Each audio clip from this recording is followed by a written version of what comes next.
Let me tell you a story about a man who was once my coach in the 1960s, but 20 odd years earlier had been a British Empire bantamweight champion. His name was Jim Brady. And the story I want to tell you is quite remarkable because he won his title in the middle of winter, in the open air, in a blizzard, in his hometown of Dundee. Now, Brady was a clever little fighter, hugely experienced. He fought all the best guys of flyweight and bantamweight right through his long career. He boxed Benny Lynch several times, who was a superstar, became the world flyweight title. He boxed Jackie Patterson, beat him. He was the flyweight champion of the world as well. And lots of guys of that era who were really top fighters. Brady went in with them and beat many of them.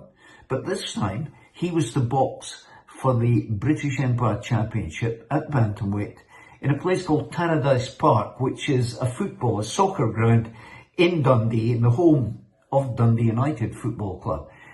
Now, this fight was made for January 1st, 1941. The temperatures were below zero. The crowd turned up, 3,000 of them. The promoter had hoped to get 12,000. 3,000 turned up, and who could blame them? They were wrapped up, of course. Hats, scarves, gloves, heavy coats. But they must have felt terribly sorry when they saw the two boxers, Jim Brady and his opponent, Kid Tanner, who was from Guyana, by the way. And Guyana, of course, had these tropical temperatures. I shudder to think what Tanner was thinking when he walked towards that ring from the changing room. And in the middle of the fight, when things were going very well for Brady, of course, what we got was a Scottish blizzard.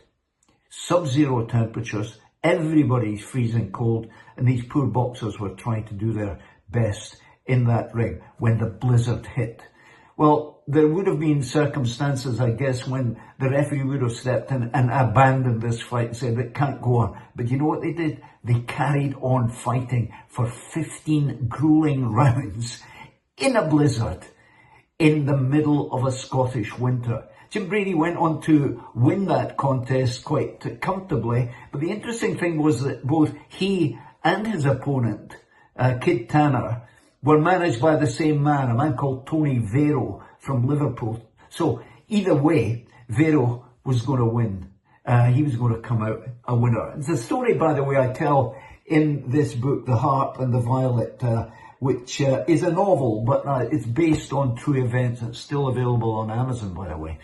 But that aside, this is some of the things that you learn when you've been old enough and talking to old fighters and learning about things of bygone years. Can you imagine that happening today? Of course not.